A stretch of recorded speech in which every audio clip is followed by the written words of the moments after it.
जय हिंद। स्वागत है आप सभी का हमारे इस YouTube चैनल पर। आज के इस वीडियो में हम बताने वाले हैं क्लास 10th का मैथ और एक्सरसाइज होगा 3.3। ये एक्सरसाइज 3.3 ये NCERT के बुक से होगा और बिहार बोर्ड का जो बुक होगा उससे हमारा होगा एक्सरसाइज 3.4। तो आज हम पढ़ेंगे एक्सरसाइज 3.4 में विलोपन विधि। प्रतिस्थापन विधि हमने इससे पहले पिछले के एक्सरसाइज में हमने बता दिया है। आप वहाँ पर देख सकते हैं कि प्रतिस्थापन विधि हम लोग कैसे बनाते हैं, उसके द्वारा कैसे समीकरण को हल करते हैं। तो ये चैप्टर है दो चर वाला रैखिक समीकरण। और यहाँ पर रैखिक समीकरण का युग में मतलब कि दो तो रैखिक समीकरण दिया रहेगा और दो वेरिएबल है, तो दो वेरिएबल के लिए दो इक्वेशन रहेगा तभी हमारा मान निकलेगा। तो वीडियो अगर अच्छा लगेगा तो लाइक एंड कमेंट जरूर कीजिएगा और सब्सक्राइब भी कीजिएगा। तो आज हम आपको बताएंगे विलोपन विधि से कैसे हम दो चर वाले रैखिक समीकरण युग्म को हम हल करते हैं। तो पहला क्वेश्चन जो है आपका x + y = 5 और 2x - 3y = 4। यहाँ पर हमें समझना है कि आखिर विलोपन का मतलब क्या है। तो विलोपन का मतलब यहाँ पर आपका कि उसको विलुप्त कर दीजिए, मतलब उसको यहाँ से हटा दीजिए। एलिमिनेशन मेथड कहते हैं हम इंग्लिश में, और प्रतिस्थापन को सब्स्टिट्यूशन मेथड कहते हैं हम। तो यहाँ पर विलोपन मतलब कि उसको सीधे विलुप्त कर दीजिए, एक पद को किसी को हटा दीजिए। जैसे हम प्रतिस्थापन विधि में हम किसी एक वेरिएबल का मान निकाल कर हम दूसरे इक्वेशन में रखते थे, लेकिन यहाँ पर क्या करना है कि ये दो इक्वेशन जो दिया है आपको किसी एक वेरिएबल के गुणांक को बराबर करना है। तो आप समझिए कि गुणांक क्या कहलाता है। तो गुणांक मतलब जैसे हमने 3x लिख दिया, जो 3 है ये गुणांक है, जो वेरिएबल के साथ जो गुणा में रहेगा वो उसका गुणांक है, कोएफिशिएंट है। ठीक, तो हमें ये देखना है जैसे x का हम अगर टर्म लेते हैं, हम या x का टर्म बराबर करें x वाले, या y का टर्म हम बराबर करें। दोनों में से किसी एक को बराबर करना है। जरूरी नहीं कि x का ही बराबर करना है और y का नहीं करना, नहीं, आपको जो आसान दिखे वही सबसे पहले बराबर कीजिए। तो हमें यहाँ पर ये देखना है कि दोनों इक्वेशन में क्या करना है कि उसके गुणांक को बराबर करना। अगर हम x के गुणांक को बराबर करेंगे, जैसे दूसरा इक्वेशन में 2x दिया है तो पहला इक्वेशन में भी 2x होना चाहिए, 2x होना चाहिए। पहला इक्वेशन में 2x नहीं है लेकिन दूसरा इक्वेशन में 2x है, तो पहला इक्वेशन में 2x बनाना होगा। उसके लिए हमें गुना करना होगा। ठीक, जितना से गुना करना पड़े हमको दोनों वेरिएबल को बराबर करना है। या जैसे दूसरे इक्वेशन में 3y दिया है, y का गुणांक जो है 3 दिया है, लेकिन ऊपर में जो है y के गुणांक 1 दिया है, तो हमको उसको 3 बनाना होगा, तो 3 से गुना करना होगा। अब यहाँ पर हम ये आपको सबसे आसान बता रहे हैं कि अगर x के टर्म अगर बराबर करना है, x के कोफिशिएंट को अगर बराबर करना है, तो क्या करना होगा कि समीकरण 1 में जो x का गुणांक है उससे समीकरण 2 में गुना कर दीजिए, और जो समीकरण 2 में जो x का गुणांक दिया है उसको समीकरण 1 में गुना कर दीजिए। सबसे आसान बनाने का सबसे आसान तरीका। या आपको y का टर्म अगर बराबर करना है, y के गुणांक को बराबर करना है, y के गुणांक को अगर बराबर करना है तो इसको क्या कीजिएगा आप कि y वाले के गुणांक को आप उल्टा गुना कर दीजिए। मतलब कि समीकरण 1 वाले को 2 में गुना कर दीजिए और 2 वाले को 1 में गुना कर दीजिए। तो जैसे समीकरण ये 2 में y के गुणांक कितना है 3, तो हम समीकरण 1 में गुना कर देंगे। समीकरण 1 में y के गुणांक कितना है 1, तो हम समीकरण 2 में गुना कर देंगे। ये समीकरण 1 है, ये समीकरण 2 है, सॉरी यहाँ पर 1 है। ठीक है, हम इस तरह से गुना करें। तो गुना करने का मतलब हुआ कि ये सभी टर्म में बारी बारी से गुना होगा, ये सभी टर्म में बारी बारी से गुना आपका होगा। ये बात को ध्यान रखिएगा। तो चलिए हम यहाँ पर x का भी टर्म बराबर करके देखते हैं और y का भी टर्म बराबर करके हम आपको दिखाते हैं कि आप दोनों तरीके से आप इसको कैसे आसानी से बनाएंगे। तो जैसे ही हम x का गुणांक हम बराबर करने का यहाँ प्रयास कर रहे हैं, तो समीकरण 1 में 2 से गुना करेंगे। क्यों? क्योंकि समीकरण 2 में x का गुणांक 2 है तो हम समीकरण 1 में गुना करेंगे, उल्टा गुना करना, ध्यान दीजिएगा। अगर समीकरण 2 में x का गुणांक है तो उसको समीकरण 1 में गुना करेंगे, और समीकरण 1 में जो x का गुणांक है वो समीकरण 2 में गुना करेंगे। इस बात को ध्यान रखिएगा, और सभी टर्म में बराबर बराबर बारी बारी से होगा। तो चलिए x में हम गुना करते हैं, तो 2x plus 2y equal to 5 दूनी 10, सभी टर्म में होगा, इस 5 में भी होगा, 5 दूनी 10। अब ये दूसरा समीकरण में 1 से गुना करेंगे तो उतना ही होगा, 2x minus 3y equal to 4। अब यहाँ पर क्या करना है लास्ट में, कि अगर जिसका गुणांक हमने बराबर किया है वो अगर दोनों प्लस में है तो हमको घटाना होगा, या दोनों माइनस में है तो जोड़ना होगा, साइन चेंज करना होगा। तो हमारा साइन जो है यहाँ पर विपरीत होना चाहिए। साइन क्या होना चाहिए? विपरीत। कैसे? ध्यान दीजिएगा। अगर ये दोनों प्लस में है तो घटा दीजिए, अगर ये भी प्लस में है, देखिए ये भी प्लस में है, तो एक का साइन डिफरेंट होना चाहिए। तो हम साइन चेंज कर रहे हैं, तो कैसे साइन चेंज करेंगे? घटाने पर क्या होगा?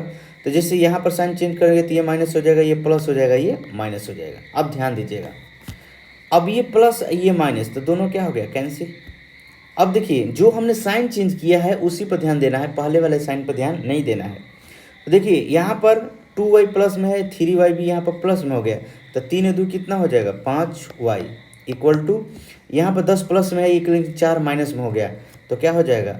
यहाँ पर 6 हो जाएगा। तो y का वैल्यू कितना हो जाएगा आपका यहाँ पर? तो 6/5 हो जाएगा।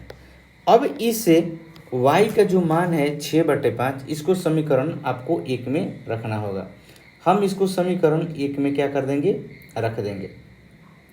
तो जैसे ही समीकरण 1 में हम रखेंगे तो हमारा जो है x का मान आ जाएगा। तो हमारा यहाँ पर y का मान आया, तो अब हम लिखेंगे समीकरण 1 में y का मान रखने पर, y का मान रखते हैं। तो समीकरण 1 कितना था? x plus y equal to 5। y का मान रख दीजिए, x प्लस 6/5 इक्वल टू कितना? 5। अब इधर प्लस में है तो उधर जाएगा तो माइनस में हो जाएगा, 5 माइनस 6/5।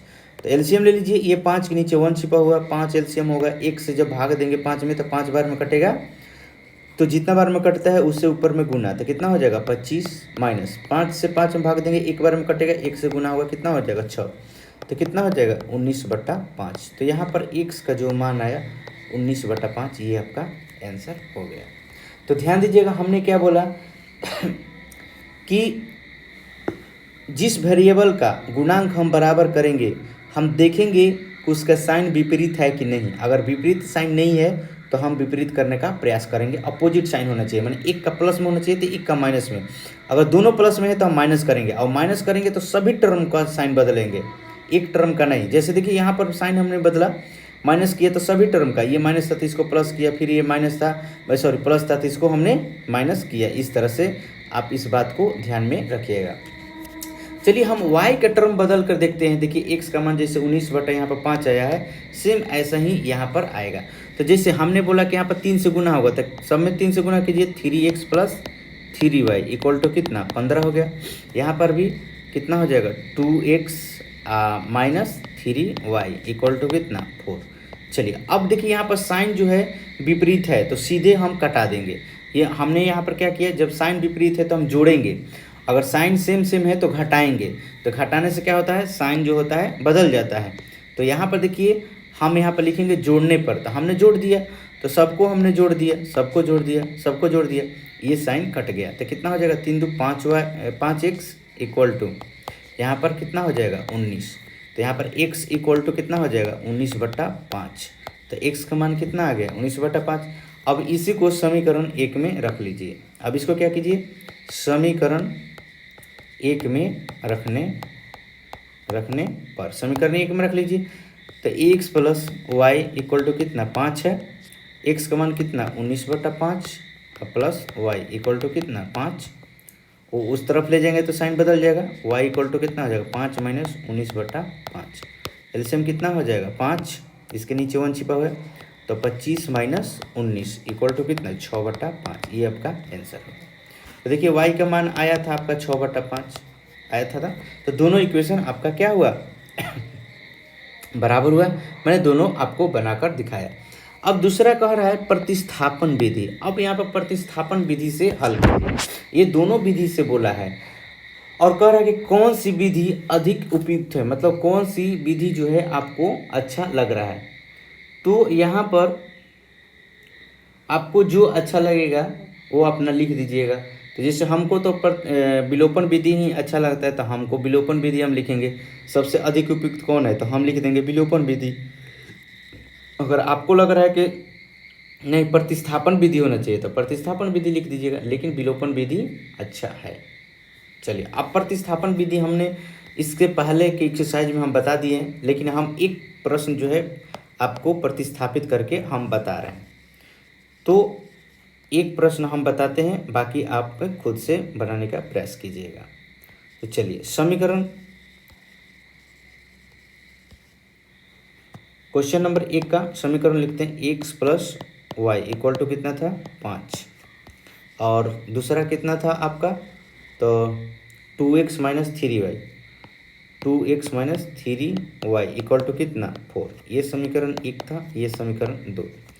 तो समीकरण 1 से आप चूंकि लिखिएगा, चूंकि x plus y equal to कितना है 5। अब यहाँ से किसी एक वेरिएबल का वैल्यू निकाल लीजिए। तो जैसे मान लीजिए हम y को इधर ला दिए, तो हमारा x का वैल्यू निकल गया, माने x का वैल्यू कितना आ गया इतना। अब लिखेंगे समीकरण 2 में, समीकरण 2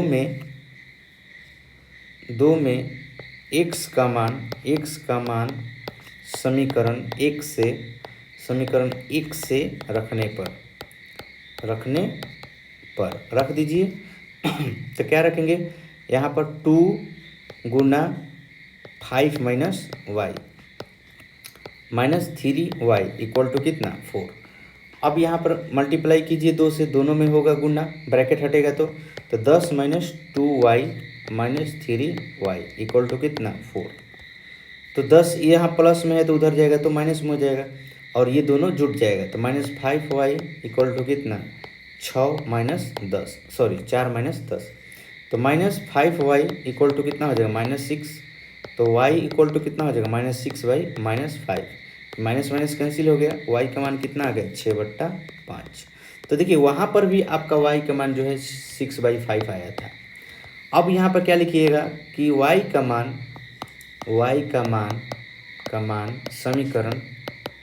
समीकरण 1 में रखने पर रख दीजिए। तो x equal to 5 minus y था, तो x इक्वल टू कितना 6/5 रख लीजिए। एलसीएम लीजिएगा तो 5 होगा, तो ये 25 माइनस 6 इक्वल टू कितना 19/5। ये आपका x का मान हुआ। आपका x का मान यहाँ पर भी 19/5 ही आया था। तो इस तरह से कोई भी मेथड से बनाइएगा, आपका आंसर जो है उतना ही आएगा। तो इस तरह से हमने आपका पहला जो प्रश्न था दोनों मेथड से बताने का प्रयास किया। अब आप इसमें देख लीजिए कि किस मेथड से बनाने में आपको अच्छा लगेगा। ठीक, अब चलते हैं दूसरा प्रश्न में। 3x minus 4 sorry plus 4y equal to 10 समीकरण 1। ये देख लीजिए क्वेश्चन आपका है 3x plus 4y equal to 10 और 2x minus 2y equal to दिया है आपका 2। ये हो गया समीकरण आपका 2। अब यहाँ पर आप क्या करेंगे कि किसी एक वेरिएबल के जो गुणांक है उसको बराबर करने का प्रयास करेंगे। तो यहाँ पर आप क्या देख रहे हैं, हम चलिए पहले x का ही जो गुणांक है बराबर करने का प्रयास करते हैं। तो क्या करेंगे, इसका जो गुणांक है 3 इसको यहाँ गुना कर देंगे, और इसका जो गुणांक है 2 यहाँ पर गुना कर देंगे। तिरछा तिरछी गुना कर देना है, अपोजिट। समीकरण 1 वाला गुणांक समीकरण 2 में और समीकरण 2 वाले x के गुणांक समीकरण 1 में गुना करना। और गुना करेंगे तो सभी टर्म में देखिए, इसमें भी करना है गुना, इसमें भी करना है, और ये बगल में भी इसमें भी करना है, इसमें भी करना है, और इसके बगल में भी। चलिए गुना करते हैं। 6x plus 8y equal to कितना 20, 10 दूनी 20, इसमें भी करना है। चलिए यहाँ से करते हैं 6x minus 4y equal to कितना 6, यहाँ पर गुना करते हैं। देखिए एक बार इसमें भी गुना किए 3 दूनी 6 और इसमें भी 3 दूनी 6, सॉरी 3 दूनी 6 होगा ना, यहाँ पर 6 होगा, कर दिए। चलो अब हमने यहाँ पर देखा कि x का गुणांक तो हमने बराबर कर दिया, लेकिन साइन जो है एक समान है, तो विपरीत करने के लिए क्या करेंगे, घटाएंगे। तो घटाने पर साइन सबका चेंज हो जाता है। तो जैसे ही हम यहाँ पे घटाएंगे तो इसका माइनस हो जाएगा, ये माइनस है तो प्लस हो जाएगा, ये प्लस है तो माइनस हो जाएगा। इस बात को हमेशा ध्यान रखिएगा। अब यहाँ पर ये जो है कट जाएगा, मैंने घट जाएगा तो 0 आ जाएगा। अब ये प्लस है, ये प्लस है और ये भी प्लस है, तो दोनों जुड़ जाएगा, कितना हो जाएगा 14y इक्वल टू, यहाँ पर -6 है ये और ये प्लस है, तो कितना हो जाएगा, घटेगा तो 14, तो y इक्वल टू कितना हो जाएगा 14/14। इसको कटा दीजिए, y बराबर कितना आ गया 1। अब इस y का मान समीकरण 1 में रखने पर समीकरण में क्यों रख दीजिए, तो 3x + 4 × 1 इक्वल टू कितना 10। समीकरण जो एक पहले था उसी को लेना है। जो समीकरण कितना था, एक 3x + 4y इक्वल टू 10, ये जो समीकरण एक था पहले वाला उसमें रखना है। ये जो हमने गुणा किया है इसके गुणांक में वो वाला नहीं लेना है, ठीक है। चलो यहाँ पर 3x इक्वल टू कितना हो जाएगा 10 - 4, ये प्लस में 4 था तो उधर जाएगा तो माइनस में, तो 3x इक्वल टू कितना हो जाएगा 6, x बराबर कितना हो जाएगा 6/3, ये कट जाएगा तो x का मान कितना आ गया आपका 2, ये आपका आंसर हो गया। तो इस तरह से आपका ये विलोपन विधि है। आपको किसी एक के चर को विलुप्त कर दीजिए, यहाँ से हटा दीजिए, उसी को हम कहेंगे क्या, विलोपन विधि। तो यहाँ पर हमने देखिए लिख दिया है सबसे विलोपन विधि जो है आपका कि इस विधि में समीकरण 1 और समीकरण 2 के चर जो है x या y किसी एक चर के गुणांकों कोफिशिएंट्स को बराबर किया जाता है और फिर इन समीकरणों को एक दूसरे में से घटाया या जमा किया जाता है। जमा मतलब जोड़ना।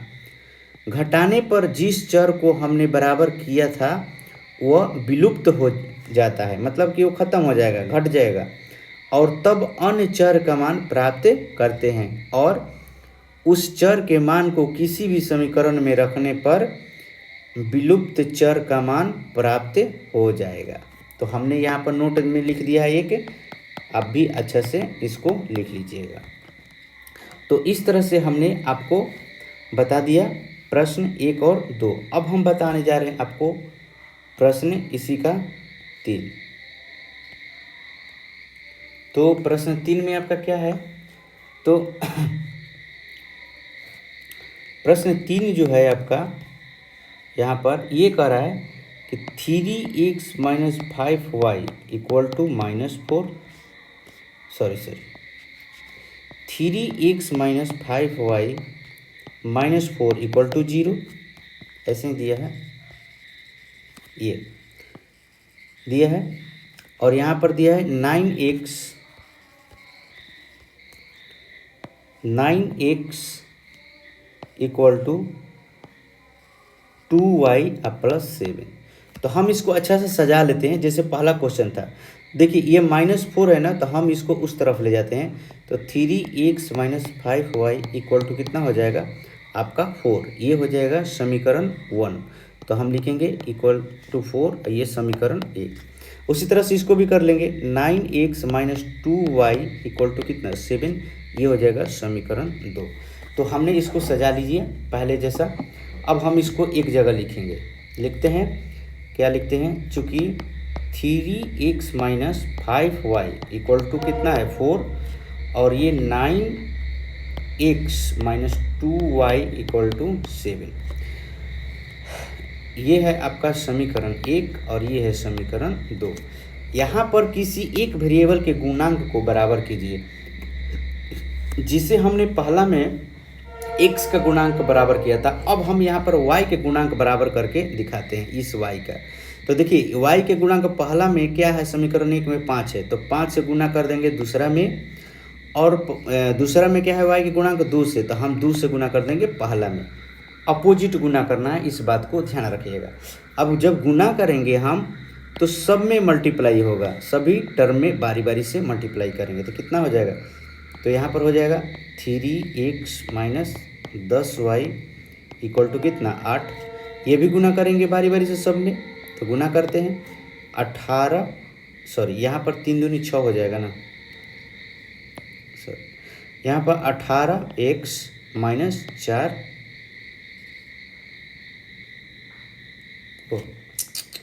यहाँ पर 5 से होगा ना, गलती कर दी, sorry.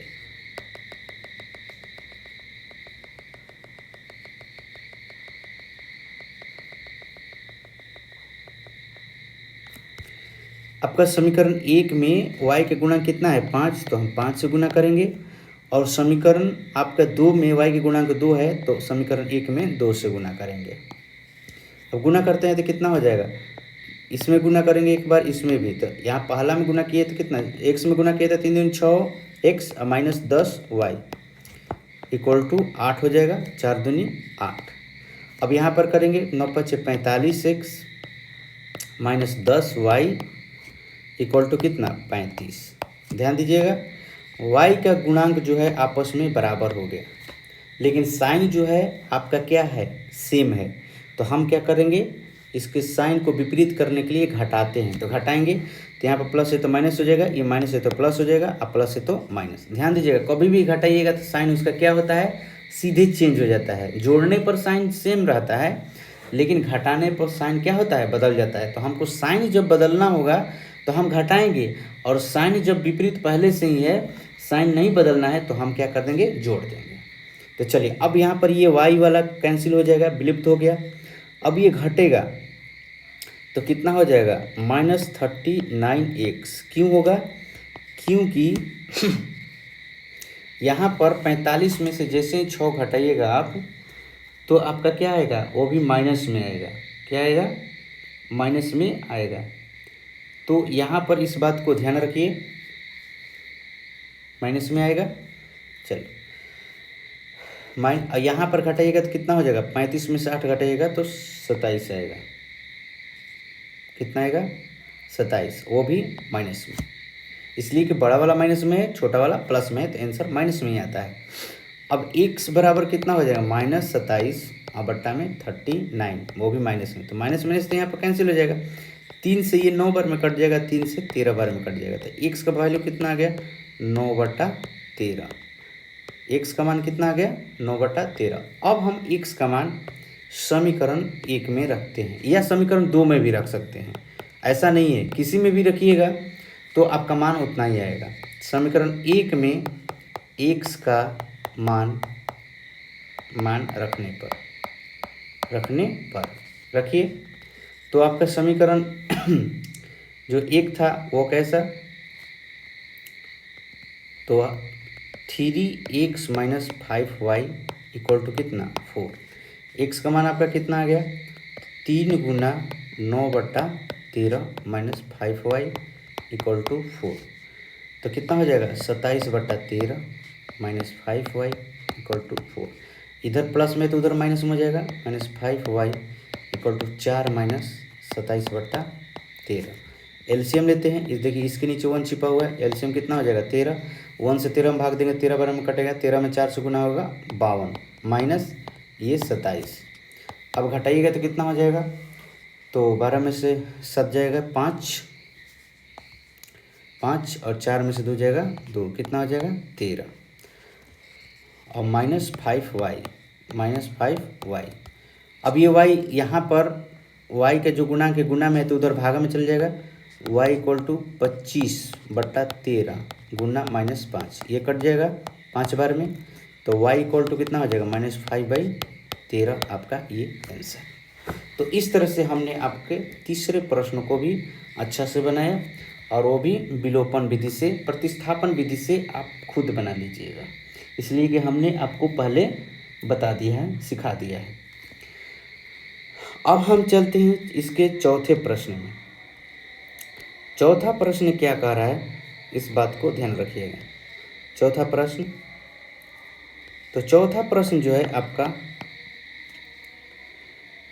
x/2 plus 2y/3 equal to -1, और इसका दूसरा इक्वेशन जो है x minus y/3 equal to 3।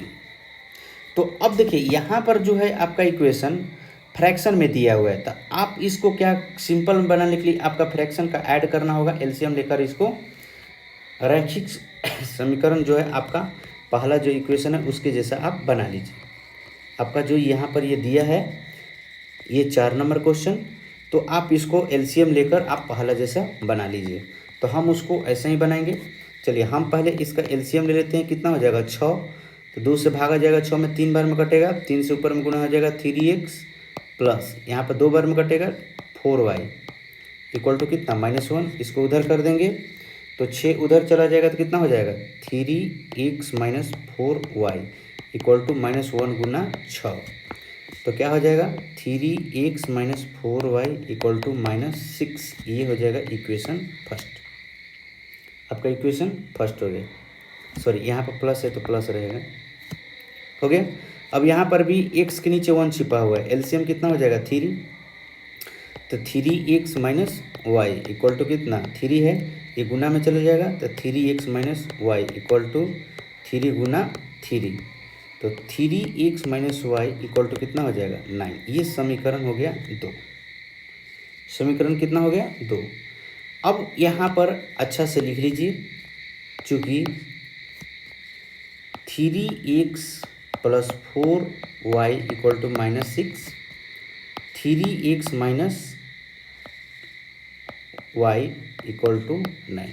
यहाँ पर खुशी की बात क्या है कि आपको 3x दोनों में दिया हुआ है, तो आपको कोई गुना करने की ज़रूरत नहीं है। ये समीकरण 1 और समीकरण 2, केवल साइन बदल दीजिए।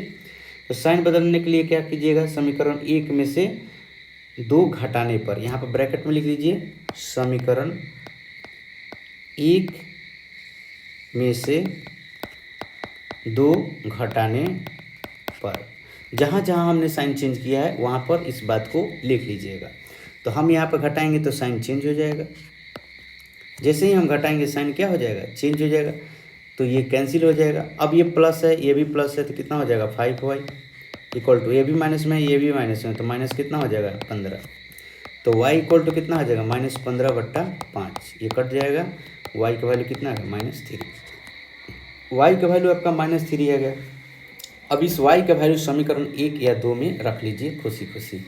अब लिखेंगे समीकरण 1 में y का मान रखने पर, रखने 3x minus plus 4y equal to -6, 3x plus 4 गुना -3 equal to -6, 3x minus 12 equal to -6, 3x equal to -6 plus 12, 3x equal to कितना हो जाएगा 6, x बराबर कितना हो जाएगा 6/3, ये कट जाएगा, x बराबर कितना हो जाएगा 2। ये आपका आंसर। तो इस तरह से x और y का मान आपका मिल गया। अब हम चलते हैं प्रश्न नंबर 2। प्रश्न नंबर यहाँ जो 2 दिया है बहुत ही इम्पोर्टेंट है और बहुत ही अच्छा प्रश्न भी है, इसको बहुत ही अच्छा से अध्ययन कीजिएगा। कह रहा है कि यदि हम अंश में 1 जोड़ दें और हर में 1 घटा दें तो भिन्न 1 प्राप्त होता है। फिर कह रहा है कि यदि हर में 1 जोड़ दें, केवल हर में 1 जोड़ दें तो 1/2 प्राप्त होता है। तो वो भिन्न क्या है, तो यहाँ पर लिखेंगे सबसे पहले माना कि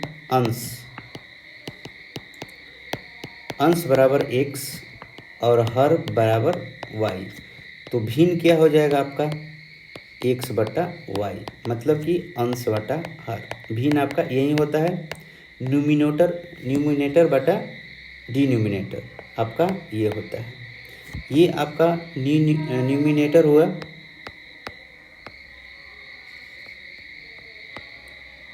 न्यूमिनेटर, और ये आपका डिनोमिनेटर आपका हो गया।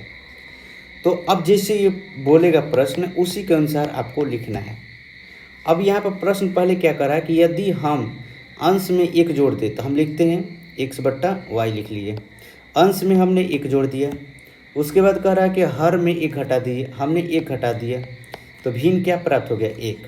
अब हम यहाँ से क्रॉस मल्टीप्लिकेशन कर लेते हैं। क्रॉस मल्टीप्लिकेशन करेंगे, ये इधर गुना हो जाएगा, ये इधर गुना हो जाएगा, ये 1/1 हो जाएगा। तो गुना करते हैं तो x + 1 इक्वल टू, ये 1 से इधर हम गुना कर लेंगे और y - 1 हो गया। ठीक है, चलो x y को इधर करते हैं तो -y हो जाएगा, -1 पहले से है, ये 1 उधर जाएगा तो -1 में हो जाएगा। तो x - y इक्वल टू कितना हो गया, -2। ये हो गया समीकरण 1। पुनः क्या लिखेंगे, x/y। अब क्या करा है कि आपको केवल हर में एक जोड़ना है, तो हर में एक जोड़ दीजिए। तो जैसे ही हमने एक जोड़ा तो कह रहा है कि 1/2 प्राप्त हो जाएगा। तो जो प्राप्त होता है ना, जो हो जाता है, वो बराबर के बाद में लिखते हैं। तो हमने बराबर में के बाद में लिख दिया, ये भिन्न इतना हो गया। अब यहाँ पर क्रॉस मल्टीप्लिकेशन कर लेंगे। ये 2 से जो है इधर में गुना हो जाएगा, तो 2 से हम यहाँ गुना करते हैं तो 2x हो जाएगा और ये वाला इधर चला जाएगा, तो क्या हो जाएगा, y + 1। तो हम इसको इधर कर लेते हैं, तो 2x - y इक्वल टू कितना हो गया, 1। ये समीकरण हो गया 2। समीकरण 2। पहले का एक्सरसाइज में हमने बताया था आपको प्रतिस्थापित विधि। अब यहाँ पर हम बताएंगे आपको विलोपन विधि से लिखेंगे। चूँकि x - y इक्वल टू -2 है और यहाँ पर 2x - y इक्वल टू कितना है, 1। ये समीकरण 1 है और ये समीकरण 2। ध्यान दीजिएगा, यहाँ पर चर का जो है कोफिशिएंट बराबर है किसका, y का। x का बराबर नहीं है, y का बराबर है, तो हम x का भी बराबर कर सकते हैं, लेकिन हमको जो बराबर दिख ही रहा है तो बराबर करने की ज़रूरत नहीं है। अब लिख देंगे समीकरण 1 से 2 को घटाने पर, लिखेंगे यहाँ पर ब्रैकेट में समीकरण 1 से 2 को घटाने पर। तो जैसे ही घटाएंगे साइन चेंज होगा, ये माइनस हो जाएगा, ये प्लस हो जाएगा, ये माइनस हो जाएगा, तो ये शहीद हो जाएगा। ये घटेगा तो कितना हो जाएगा, -x, इसलिए कि बड़ा वाला माइनस में, छोटा वाला प्लस में, तो आंसर माइनस में आता है। अब ये हो जाएगा -3।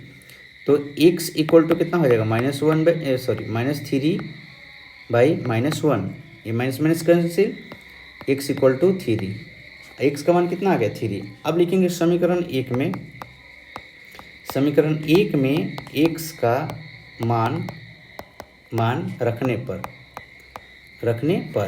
समीकरण 1 में जैसे ही x का मान रखेंगे आपका y का मान आ जाएगा। ठीक, चलिए तो रखते हैं।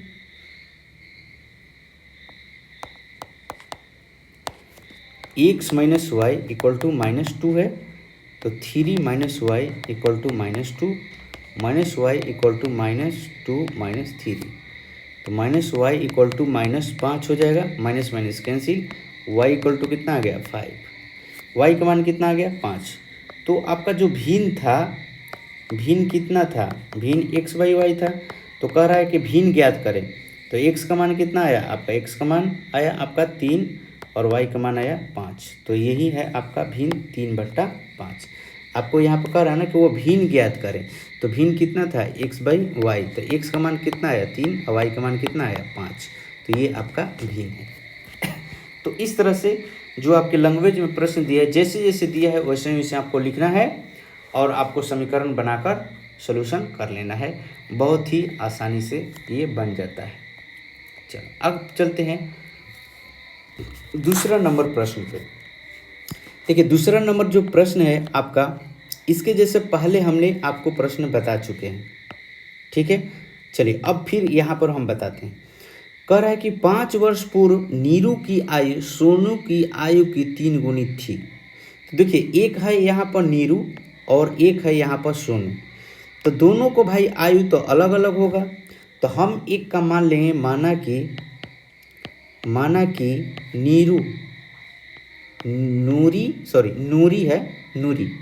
नूरी की वर्तमान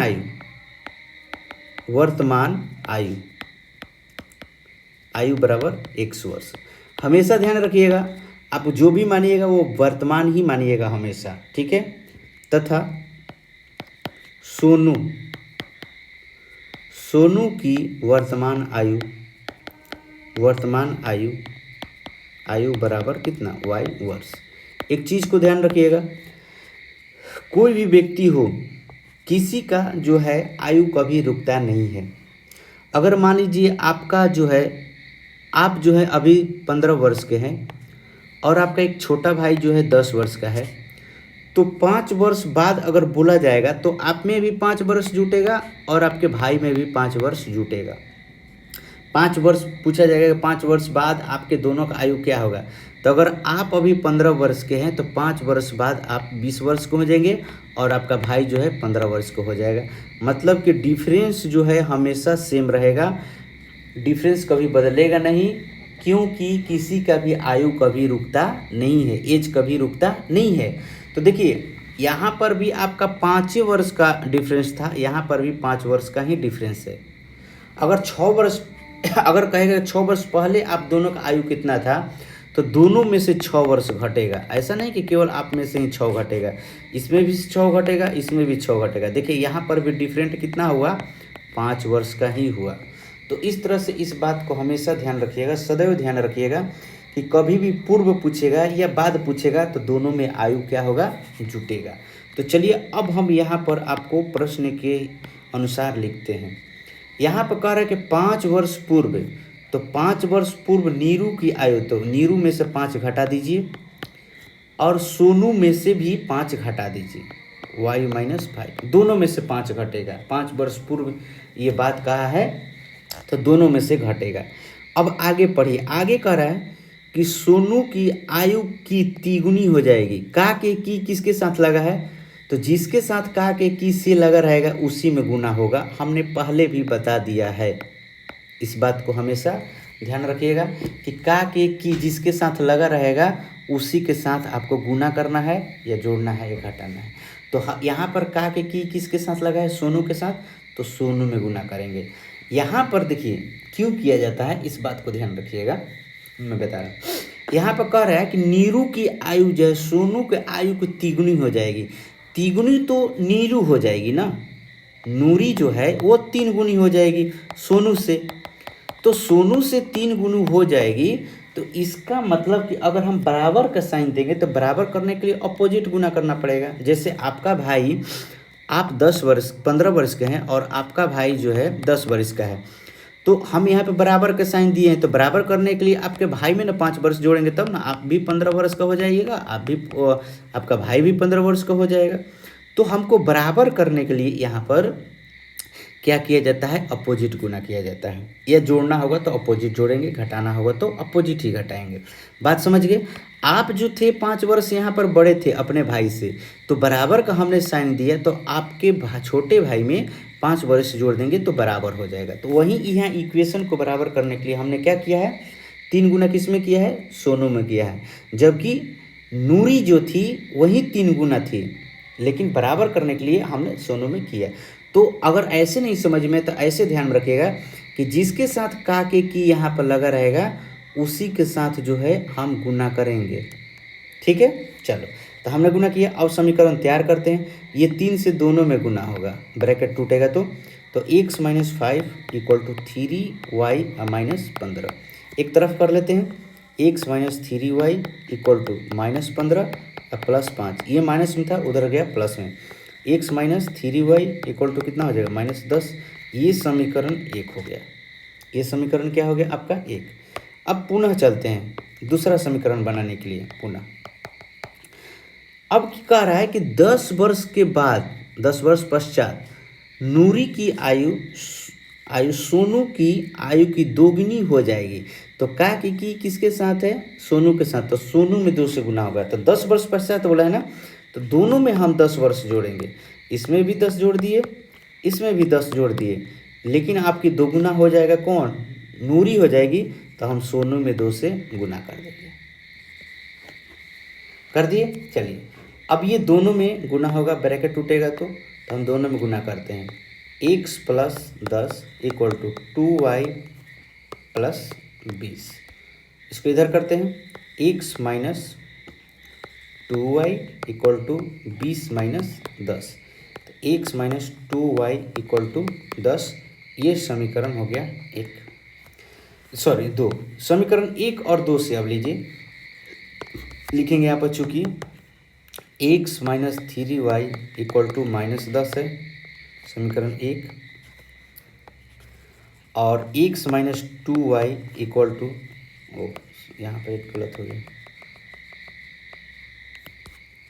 ये -10 है, ये समीकरण 1, और x minus 2y equal to है 10, ये समीकरण है 2।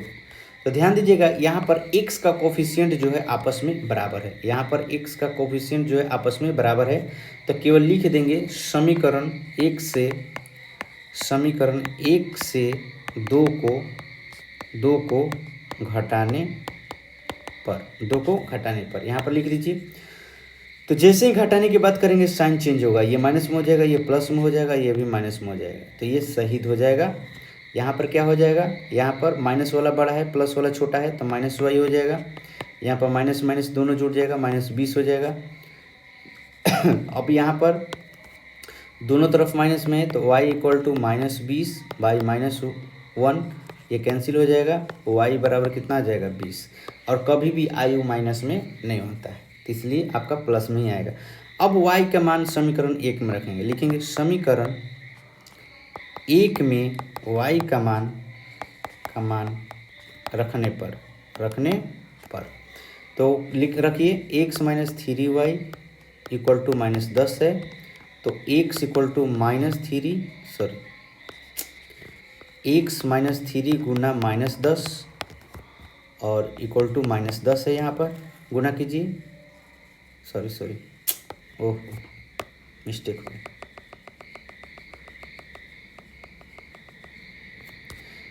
X equal to x minus 3, y का मान 20 इक्वल टू -10, एक्स माइनस 60, 20 3 60 -10, अब ये 60 इधर आ जाएगा, एक्स इक्वल टू -10 अब प्लस 60, तो 60 में से 10 घटेगा, कितना हो जाएगा, एक्स इक्वल टू 50। तो नीरू जो है आपकी, नूरी जो है आपकी 50 वर्ष की है, और जो सोनू है 20 वर्ष का है।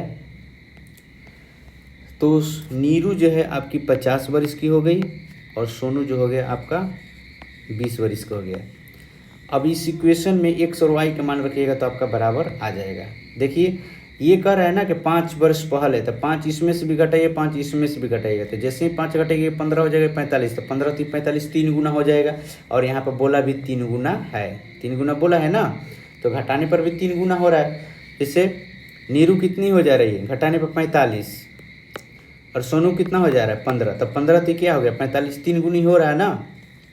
यहाँ पर 10 वर्ष बाद, तो दोनों में 10 जोड़ दीजिए, तो यहाँ पर कितना हो जाएगा, ये 60 हो जाएगा, 10 वर्ष ये 60 हो जाएगा, और ये कितना हो जाएगा 30 हो जाएगा। तो देखो 10 वर्ष बाद क्या दुगनी हो जा रहा है, सही है। चलो अब हम चलते हैं प्रश्न नंबर 3 पे। प्रश्न नंबर 3 जो है, इसको VVI कर लीजिए, वेरी वेरी इंपॉर्टेंट, एग्जाम के दृष्टिकोण से ये प्रश्न हमेशा आता है एग्जाम में, इस बात को ध्यान रखिएगा हमेशा। यह कह रहा है कि 2 अंकों की संख्या के अंकों का योग, तो 2 संख्या, जैसे मान लीजिए आप 25 है, 25 2 अंकों की संख्या है, 2 अंकों की संख्या है, इसके अंकों का योग, जैसे मान लीजिए 2 + 5, इसका अंक क्या है, एगो 2 है और एक क्या है 5 है, ये 2 गो अंक है। इसी के बारे में आपको ये चर्चा कर रहा है कि 2 अंकों की संख्या, कोई भी 2 अंक है, जैसे 93 हो गया, 87 हो गया, कोई भी 2 अंकों की संख्या, कह रहा है कि 2 अंकों की संख्या के अंकों का योग 9 है। जैसे 54 लिख दिए, चाहे 45 लिख दिए, इन दोनों को जोड़िए, 4 + 5 कितना आ गया 9, चाहे 72 लिख दिए, 7 + 2 कितना हो गया 9, 63 लिख दिए, 6 + 3 कितना हो जाएगा 9। तो कह रहा है कि इन अंकों को जोड़ने पर 9 आ रहा है। ठीक, तो लिखेंगे माना कि इकाई का अंक x है, इकाई का अंक बराबर x, और दहाई का अंक बराबर y। ध्यान दीजिएगा, ये इकाई है और ये कितना है आपका दहाई। आपको पता होगा 2 अंकों की संख्या में एक इकाई और कितना एक दहाई होता है। तो वही यहाँ पर बात कर रहा है, उसी के बारे में यहाँ पर सूचना है। ठीक है, तो चलिए, तो यहाँ पर 2 अंकों की संख्या, तो वास्तविक संख्या क्या हो जाएगा, तो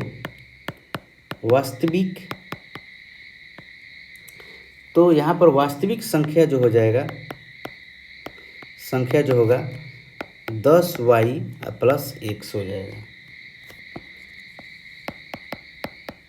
कैसे, जैसे आप ये 25 है, 25, तो 25 में जो है इकाई का अंक 5 है और दहाई का अंक कितना है 2 है।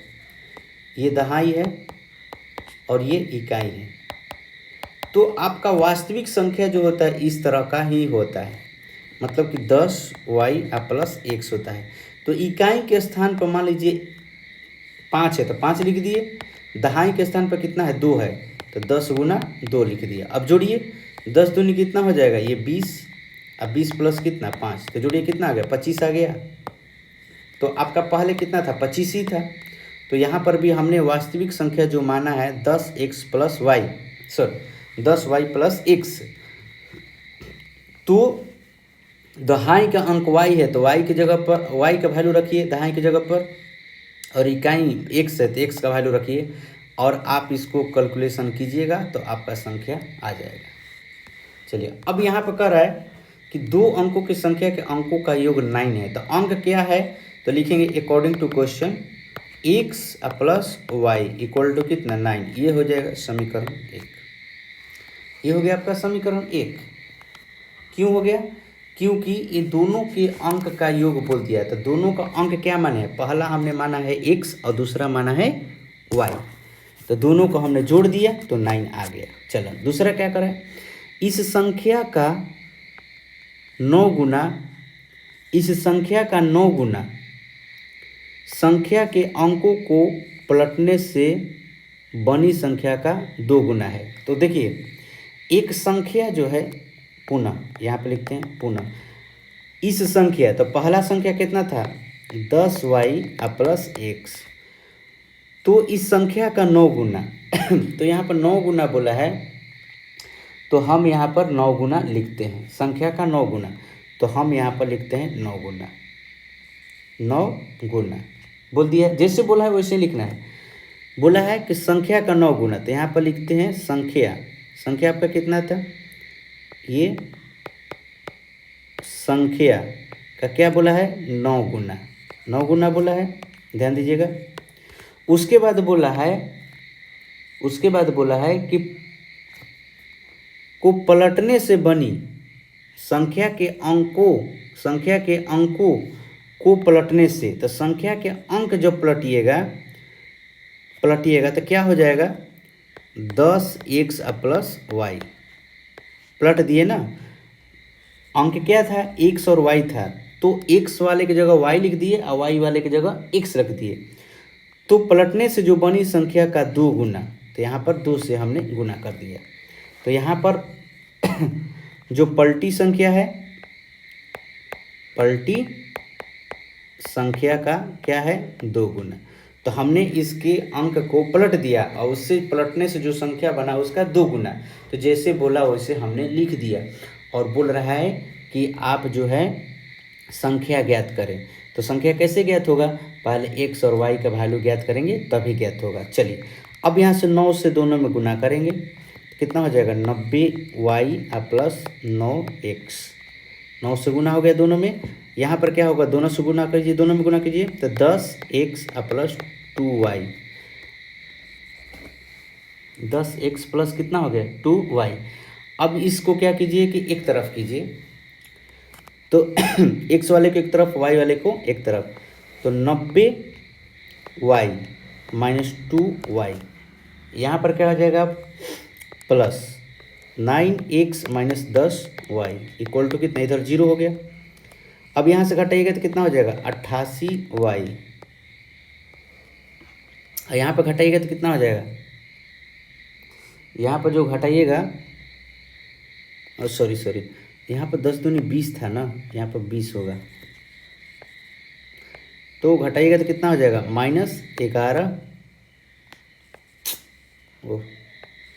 -11x, ये हो जाएगा इक्वल टू 0। देखिए यहाँ से 11 कॉमन ले लीजिए, तो जैसे ही 11 कॉमन लेंगे तो यहाँ से कितना 11 दोनों में कॉमन है, तो कितना हो जाएगा ये 8y -x बराबर कितना हो जाएगा 0। इस बात को ध्यान रखिएगा। क्या ध्यान रखना है कि दोनों में जो है 11 कॉमन है, तो जब कॉमन रहता है ना तो हम उसको निकाल लेते हैं। इस बात को हमेशा ध्यान रखिएगा। अब इसको उधर भेज देंगे तो 8y -x बराबर 0/11, तो 8y -x बराबर कितना हो जाएगा 0। तो 8y बराबर कितना x, तो x का मान कितना आया 8y आया। अब x का मान जो है समीकरण 1 में रख दीजिए, समीकरण 1 में जो है x का मान रख दीजिए। लिखेंगे समीकरण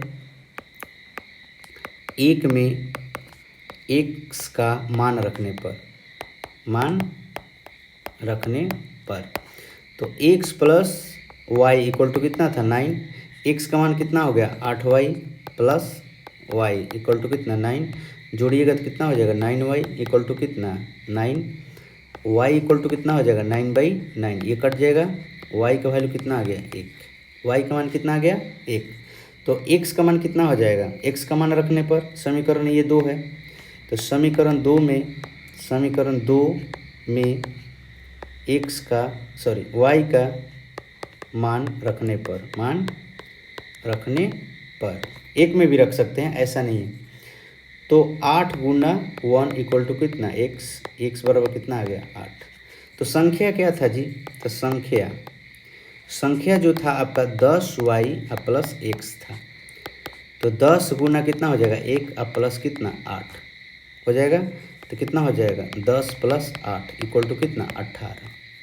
तो संख्या कितना था आपका 18 था, इसके अंकों को जोड़िएगा तो 9 आ जाएगा। तो देखिए 8 1 जोड़ने पर कितना आ रहा है 9 आ रहा है। तो आपका संख्या जो है संख्या बराबर कितना आ गया 18, और इसको 1 प्लस 8 जोड़िएगा तो कितना हो जाएगा 9। तो संख्या के अंकों को जोड़ने पर कितना आ रहा है 9, इसका मतलब कि आपका संख्या जो है 18 सही है। तो इस तरह से आप हमेशा क्वेश्चन को आप जो आंसर आएगा उसको मिला भी सकते हैं कि हमारा आंसर सही आ रहा है कि नहीं आ रहा है। देखिए जैसे आपको प्रश्न बोला है मैंने वैसे ही लिखा है, सेम टू सेम, कोई चेंजिंग खुद से नहीं किया है। तो जैसे आपको प्रश्न बोलेगा वैसे ही लिखिए और आपका आंसर बराबर आ जाएगा और अच्छा से, ठीक है। तो इसको अच्छा से 1-2 बार बनाने का प्रयास कीजिएगा, आपको बहुत ही अच्छा से बनाने आ जाएगा। अब हम चलते हैं अगले प्रश्न पे। अगला प्रश्न जो है चौथा नंबर क्या कर रहा है कि Meena went to bank to withdraw 2000। देखिए मीना जो है बैंक से पैसा निकालने गई और 2000 रुपया निकाली। मीना 2000 निकालने के लिए एक बैंक गई, उसने खजांची में, देखिए बैंक से पैसा निकालने के लिए जाइएगा तो एक छोटा सा एक फॉर्म मिलेगा और इसमें भरने के लिए रहता है पैसा, और उसमें ये भी भरने के लिए रहता है कि आपको 500 रुपये का कितना नोट चाहिए, 50 रुपये का कितना, 10 रुपये का कितना, 2 रुपये का कितना, ऐसा रहता है, ठीक, उसमें रहता है। ऐसा आप जाइएगा कभी देखिएगा तो उसमें रहेगा। कभी बैंक में जाइएगा तो बोलिएगा पैसा निकालने वाला दीजिए फॉर्म, तो उसमें लिखा रहेगा, ठीक। तो कह रहा है कि उसने खजांची से 50 रुपये और 100 रुपये के नोट देने के लिए कहा। उसमें लिख दिया कि हमको 50 रुपये का कुछ नोट चाहिए और 100 रुपये का भी कुछ नोट चाहिए, और दोनों को मिलाकर हमको 2000 रुपया होना चाहिए। दोनों को मिलाकर 2000 होना चाहिए।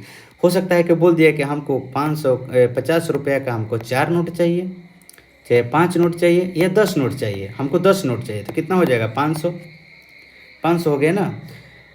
हो सकता है कि 20 को बोल दिया हो तो कितना हो जाएगा 1000 हो जाएगा, और 100 का बोल दिया हो कि 10 गो चाहिए हमको, तो कितना हो जाएगा? 1000 हो जाएगा। तो 1000 मिलाकर कितना हो गया? 2000 हो गया।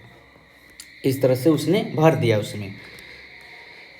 तो यहाँ पर लिखेंगे माना कि 50 रुपया की नोटों की संख्या, 50 रुपये की नोटों की संख्या कितना है? x। नोटों की संख्या बराबर कितना? x। और 100 रुपया की नोटों की संख्या बराबर कितना? y। ठीक।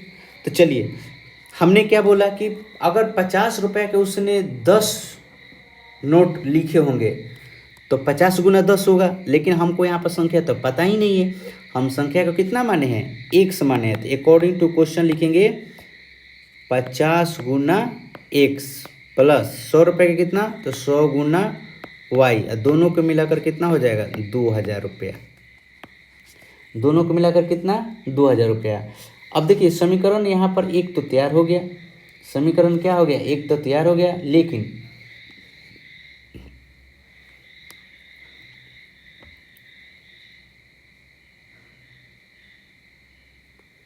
लेकिन यहाँ पर देखिए क्या बोला है कि मिनी ने कुल 25 नोट प्राप्त किए हैं। मिनी ने क्या? 25 नोट प्राप्त किए हैं। तो सबसे पहले मिनी ने 25 नोट प्राप्त किए हैं, तो स्थिति यहाँ पर फर्स्ट बनेगा। केस फर्स्ट क्या बनेगा आपका? केस फर्स्ट बनेगा आपका कि x प्लस y, ये दोनों को मिलाकर कितना हो जाएगा? 25। और ये हो जाएगा इक्वेशन फर्स्ट। और फिर लिखेंगे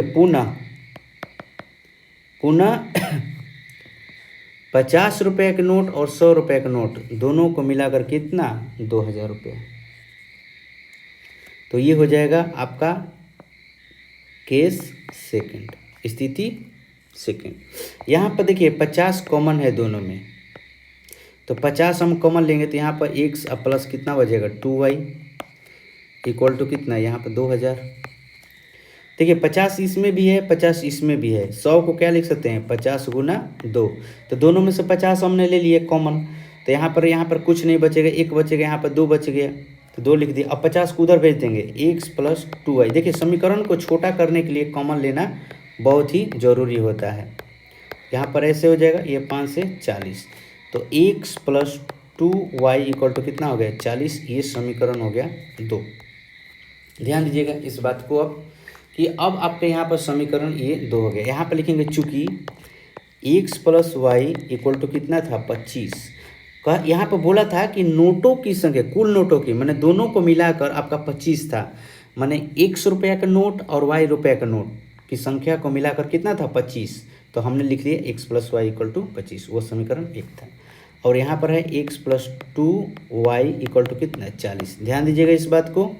ये है आपका समीकरण 1 और यहाँ पर समीकरण 2। इन दोनों में हमको एक चीज़ देखने के लिए मिल रहा है कि x का गुणांक जो है बराबर है, तो कोई एक्स्ट्रा अंक से गुना करने की कोई ज़रूरत नहीं है। हम यहाँ पर डायरेक्ट लिखेंगे समीकरण 1 से 2 को घटाने पर, लिखेंगे समीकरण 1 से समीकरण 2 को घटाने पर, 2 को घटाने पर घटा दीजिए। तो जैसे ही घटाते हैं साइन चेंज हो जाता है, ये शहीद हो जाएगा। ये माइनस वाला बड़ा है, प्लस वाला छोटा, तो माइनस में आएगा। और यहाँ पर भी माइनस वाला बड़ा है, प्लस वाला छोटा है, तो माइनस में आएगा। तो y बराबर कितना हो जाएगा? -15 बट्टा में -y, ये सॉरी -1, ये माइनस इधर भेज दिया, तो y बराबर कितना हो जाएगा? Minus minus cancel 15। संख्या कभी माइनस में नहीं आता है किसी चीज़ की संख्या, मतलब कि आपको कोई ये नहीं कहेगा कि आपके पास -2 100 रुपये का नोट था, माइनस में नहीं, मैंने 100 रुपये का 2 नोट आपके पास हो सकता है, इसलिए माइनस में आएगा तो आपका गलत आंसर हो जाएगा। इस बात को ध्यान में रखिएगा कभी भी। अब y का मान जो है समीकरण 1 में रख लीजिए। समीकरण यहाँ पर समीकरण 1 या 2 में, 1 में y का मान रखने पर, तो x plus y equal to कितना था? 25। तो x plus 15 equal to 25 x बराबर कितना हो जाएगा 25 माइनस 15, तो एक्स बराबर कितना हो जाएगा 10। ध्यान दीजिएगा इन दोनों को मिलाकर 25 नोट था, तो एक्स प्लस वाई दोनों को मिलाकर 25 आ रहा है आपका। वाई का मान कितना 25 और ये कितना 10, दोनों को मिलाकर कितना आ रहा है 25। इसका मतलब कि आपका आंसर सही है। तो इस तरह से आपको जैसे प्रश्न बोलेगा उसी तरह से आपको लिखना है और ये बहुत ही आसानी से आपको बनाने आ जाएगा। तो यहाँ पर बोल रहा है कि 50 रुपये के नोट की और 100 रुपये के नोट कितने कितने हैं, तो एक्स का मान कितना है आपका, तो एक्स का मान आ गया आपका 10, तो आपका 50 रुपये के नोट की संख्या 10 थी। इस तरह से आप ज्ञात कर सकते हैं। चलो आगे हम चलते हैं। 5वां नंबर क्वेश्चन, इसको टिक कर लीजिएगा, ये बहुत ही इम्पोर्टेंट क्वेश्चन है। यहाँ पर कह रहा है कि किराए पर पुस्तक देने वाली किसी पुस्तकालय का प्रथम 3 दिनों का एक नियत किराया है। देखिए आप पुस्तकालय में जाइएगा और तो वो बोल दिया है कि आप यहाँ से जो पुस्तक ले जाएंगे तो 3 दिन का जो पैसा है ना फिक्स है। कोई भी किताब लीजिए 3 दिन रखिएगा ना तो उसका पैसा फिक्स है, मतलब कि हम 10 रुपया लेंगे, 3 दिन आप किसी बुक को ले जाइए हमको 10 रुपया दे दीजिए। तो 3 दिन बुक रखिएगा, सॉरी कोई भी किताब ले जाइए और 3 दिन रखिएगा, ठीक है, तो हमको 10 रुपये देना पड़ेगा। आप 2 दिन भी रखिए या 1 दिन भी रखिए, लेकिन जो आपका मिनिमम है 3 दिन का पैसा 10 रुपया लगेगा। मान लीजिए एक कंडीशन हमने रख दिया। लेकिन अगर आप चौथा दिन रखेंगे, 5वां दिन रखेंगे, मान लीजिए आप 5 दिन रखें, तो उसके लिए आपको अलग से किराया देना होगा। तो यही कह रहा है कि तथा उसके बाद प्रत्येक अतिरिक्त दिन का अलग किराया देना पड़ेगा, अलग से किराया देना पड़ेगा प्रत्येक दिन का। 3 दिन का फिक्स है कि 10 रुपये हम लेंगे, लेकिन चौथा दिन के लिए हम अलग से किराया लेंगे। तो यहाँ पर कह रहा है कि सरिता ने 7 दिनों तक एक पुस्तक रखने के लिए 27 रुपया अदा किया। ओ, तो 7 दिन रखी है, तो मान लीजिए कि एक नियत भाड़ा जो था 100 रुपया था, नियत भाड़ा कितना 100 रुपया था, और आपका अतिरिक्त दिन का भाड़ा कितना था वाई रुपया था। तो 7 दिन आपको इसके जैसा क्वेश्चन हमने बनाया था, एक भाड़े का किराए का, मतलब ये इतना किलोमीटर जाइएगा तो अतिरिक्त किराया लगेगा, सेम उसी के जैसा है। तो सेम उसी के जैसा यहाँ पर बनाना है। तो यहाँ पर सरिता ने टोटल 7 दिन तक रखी है, तो नियत भाड़ा आपको 10 रुपया तो देना ही होगा, प्लस 7 गुना अतिरिक्त भाड़ा, मान लीजिए अगर 5 है तो 7 गुना 5 आपको करना होगा। माने ये नहीं है कि 3 दिन इसमें से घटा देंगे, 7 में से 3 मतलब 4 से गुना होगा, नहीं नहीं नहीं नहीं, आपका यहाँ पर पनिशमेंट है, वो इस बात को ध्यान रखना होगा। वो क्या है, पनिशमेंट है। तो लिखेंगे यहाँ पर माना नियत किराया बराबर 100 रुपया, 100 रुपया, तथा अतिरिक्त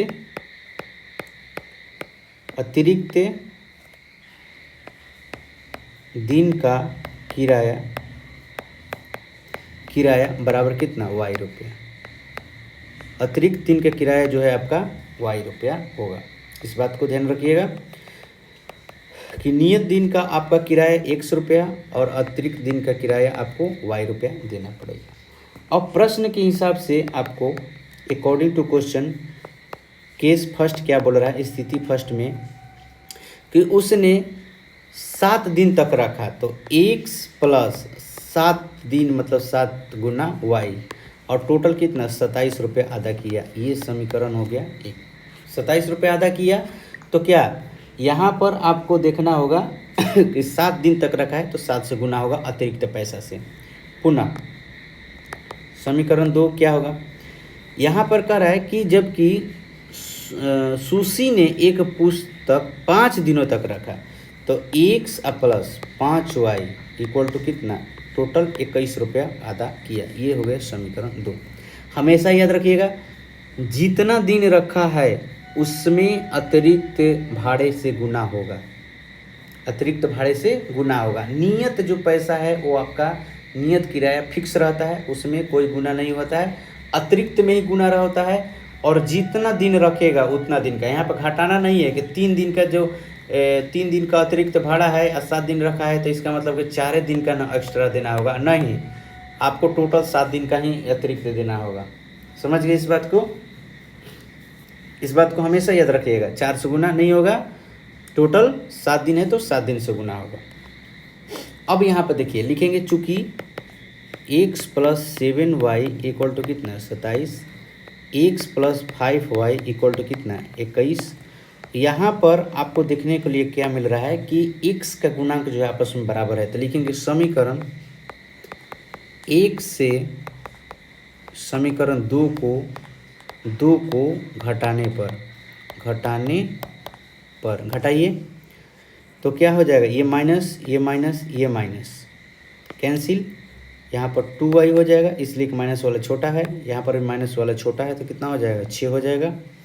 y = कितना हो जाएगा 6/2, y बराबर कितना हो जाएगा 3। अतिरिक्त भाड़ा आपको कितना है 3 रुपया है। अब समीकरण एक में y का मान रखने पर लिखेंगे, समीकरण 1 में y का मान रखने पर रख लीजिए तो x + 7y = कितना हो जाएगा 27, x + 7 × 3 = 27, x + 21 = 27। इस 21 को उधर कर दीजिए, x = 27 - 28, x बराबर कितना 6। मतलब कि x का मान कितना आ गया 6 और y का मान कितना आ गया 3। तो नियत भाड़ा जो है आपका, नियत किराया बराबर कितना 6 रुपया और अतिरिक्त किराया बराबर कितना है 3 रुपया। ये आपका आंसर है। तो इस तरह से हमने आपको बहुत ही आसानी से बनाने का प्रयास किया। आपको ये क्वेश्चन नंबर 5 का और बहुत ही इम्पोर्टेंट क्वेश्चन है, इस बात को ध्यान रखिएगा। इस तरह से हमने आपको सभी क्वेश्चन को बना दिया। अब हम चलेंगे प्रश्नावली 3.5 में, अगले वीडियो में मिलेंगे और आपको एक नया मेथड सिखाएंगे इस इक्वेशन को बनाने का, जिसका नाम है वज्र गुणनखंड विधि, क्रॉस मल्टीप्लिकेशन मेथड। और ये क्रॉस मल्टीप्लिकेशन मेथड बहुत ही आसान मेथड है, इससे भी आसान होगा, ठीक है। तो हम इसमें कुछ नया बताएंगे अगले वीडियो में। आपको कैसा लगा ये वीडियो कमेंट में ज़रूर लिखिएगा। जय हिंद।